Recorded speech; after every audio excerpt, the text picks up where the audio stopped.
السلام علیکم defence updates میں رفال فائٹر جیٹ کی بھارت میں اسمبلی لائن قائم کیے جانے سے متعلق خبر پر بات کریں گے۔ جاپان کی نئی سب مرین کی کمیشننگ، قزل کی لیٹسٹ ٹیسٹنگ، امریکہ سمیت دیگر اہم بین الاقوامی دفاعی خبریں بھی اس ویڈیو میں شامل ہوں گی۔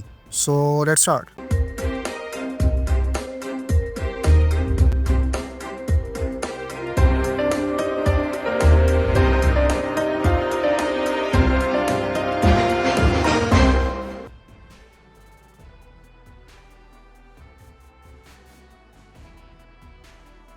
فرینچ میڈیا سورسز کے مطابق رفال بنانے والی فرینچ کمپنی انڈیا میں طیاروں سے متعلق اسمبلی لائن قائم کرنے پر غور کر رہی ہے۔ فرینچ کمپنی ڈسو ایویشن کے CEO کا حوالہ دیتے ہوئے کہا گیا ہے کہ انہوں نے اپنی ریسنٹ پریزنٹیشن میں کہا ہے کہ کمپنی کی جانب سے پر منتھ ایئر کرافٹ کی پروڈکشن 2 سے اب 3 کر دی گئی ہے، جبکہ اس کو نیئر فیوچر میں 4 سے 5 ایئر کرافٹ پر منتھ تک اسٹریچ کیا جا سکتا ہے۔ انہوں نے مزید کہا کہ کمپنی کو اس وقت 230 طیارے آرڈر کیے جا چکے ہیں، جن میں سے 164 ایکسپورٹ کسٹمر جبکہ 56 French air and space force کے لیے ہیں۔ فرینچ کمپنی کو سال 2024 میں ٹوٹل 8.3 ارب یوروز کے ملٹری کانٹریکٹس اوارڈ کیے گئے ہیں، جبکہ اس سے پہلے گزشتہ برس یعنی 2023 میں 6.5 ارب یوروز کے کانٹریکٹ رسیو ہوئے تھے۔ لیٹسٹ کانٹریکٹس میں سربیا کے لیے 12 ایئر کرافٹ اور انڈونیشیا کے لیے 18 ایئر کرافٹ قابل ذکر ہیں۔ اس وقت ڈسو ایویشن کو ملٹری ایئر کرافٹ، جس میں رفال فائٹر جیٹ اور فیلکن جیٹ شامل ہیں،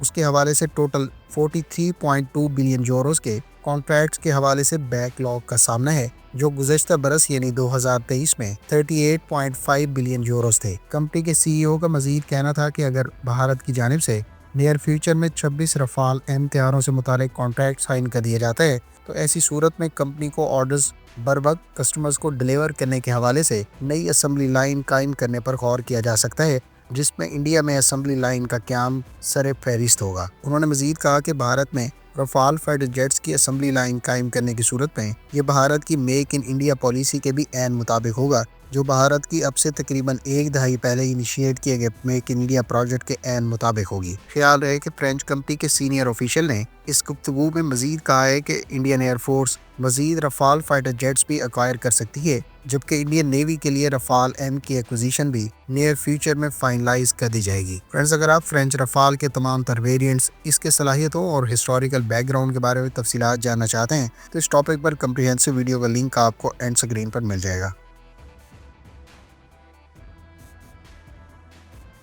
جاپان کی میری ٹائم سیلف ڈیفنس فورس نے چوتھی تیگی کلاس ڈیزل الیکٹرک اٹیک سب مرین بھی باقاعدہ کمیشن کر دی ہے۔ اس چوتھی سب مرین کے بارے میں کہا گیا کہ یہ اس کلاس کی ڈیٹیکشن اور اینٹی ڈیٹیکشن کیپیبلٹیز کے حوالے سے ایڈوانس فیچرز سے لیس ہے۔ جاپان کی میری ٹائم سیلف ڈیفنس فورس کے سورسز کا کہنا ہے کہ نئی سب مرین ٹوٹل 70 پرسنل کو اکاموڈیٹ کر سکتی ہے اور اس کی لینتھ 84 میٹرز ہے۔ اس سب مرین کی ڈسپلیسمنٹ 3000 ٹن بتائی گئی ہے، جبکہ یہ اس سے پہلے کی سوریو کلاس سب مرین سے نسبتاً سائز میں بڑی ہے۔ خیال رہے کہ سوریو کلاس سب مرین کی ڈسپلیسمنٹ 2950 ٹنز بتائی جاتی ہے۔ تیگی کلاس کی اس چوتھی سب مرین میں فیمیل اونلی کمپارٹمنٹ بھی موجود ہے، جس میں ٹوٹل 6 ویمن کی لیونگ سپیس کریو ممبرز کے لیے آفر کی جا رہی ہے۔ اس چوتھی سب مرین کے بارے میں کہا گیا کہ اس پر ٹوٹل $470 ملین کاسٹ آئی ہے، جبکہ یہ ڈیزل الیکٹرک انجن سے پاور کی گئی ہے جو ٹوٹل 6000 ہارس پاور جنریٹ کرتا ہے۔ اس سب مرین کی انڈر واٹر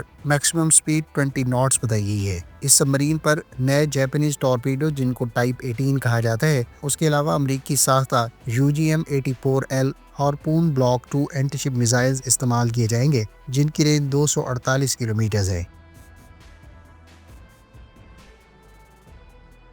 ترک کمپنی بیکر نے اپنے قزل انمینڈ کامبیٹ ایئر کرافٹ کے پروٹوٹائپ 3 کے ساتھ ایرو ڈائنامک سسٹمز کی آئیڈینٹیفیکیشن کے حوالے سے نئی ٹیسٹ فلائٹ کنڈکٹ کی ہے۔ خیال رہے کہ اب سے تقریباً 1 ہفتہ پہلے نئے پاورفل انجن کے ساتھ قزل کے پروٹوٹائپ 3 کو ہی میڈیم آلٹیٹیوڈ فلائٹ ٹیسٹ سے گزارا گیا تھا، جبکہ اس وقت بیکر نے اعلان کیا تھا کہ پروٹوٹائپ 3 ٹوٹل 53 منٹ کی میڈیم آلٹیٹیوڈ فلائٹ کنڈکٹ کرنے میں کامیاب رہا ہے اور اس دوران اس ایئر کرافٹ کے ایرو ڈائنامک سسٹمز کو بھی سکسیسفلی ٹیسٹ کیا گیا تھا۔ یاد رہے کہ بیکر کے قزل انمینڈ کامبیٹ ایئر کرافٹ کو ابتدائی طور پر یوکرینین ساختہ انجن سے ہی پاور کیا گیا تھا، لیکن بعد میں اس کے پروٹوٹائپ 3 کو یوکرینین ساختہ ہی نسبتاً پاورفل انجن سے پاور کرنے کے بعد 2 مرتبہ ٹیسٹ فلائی کیا جا چکا ہے۔ قزل کے فرسٹ پروٹوٹائپ نے 14 دسمبر 2022 کو فرسٹ فلائٹ کنڈکٹ کی تھی، جبکہ ابتدائی طور پر ان پروٹوٹائپ انمینڈ کامبیٹ ایئر کرافٹ کے لیے 2021 میں بیکر کی جانب سے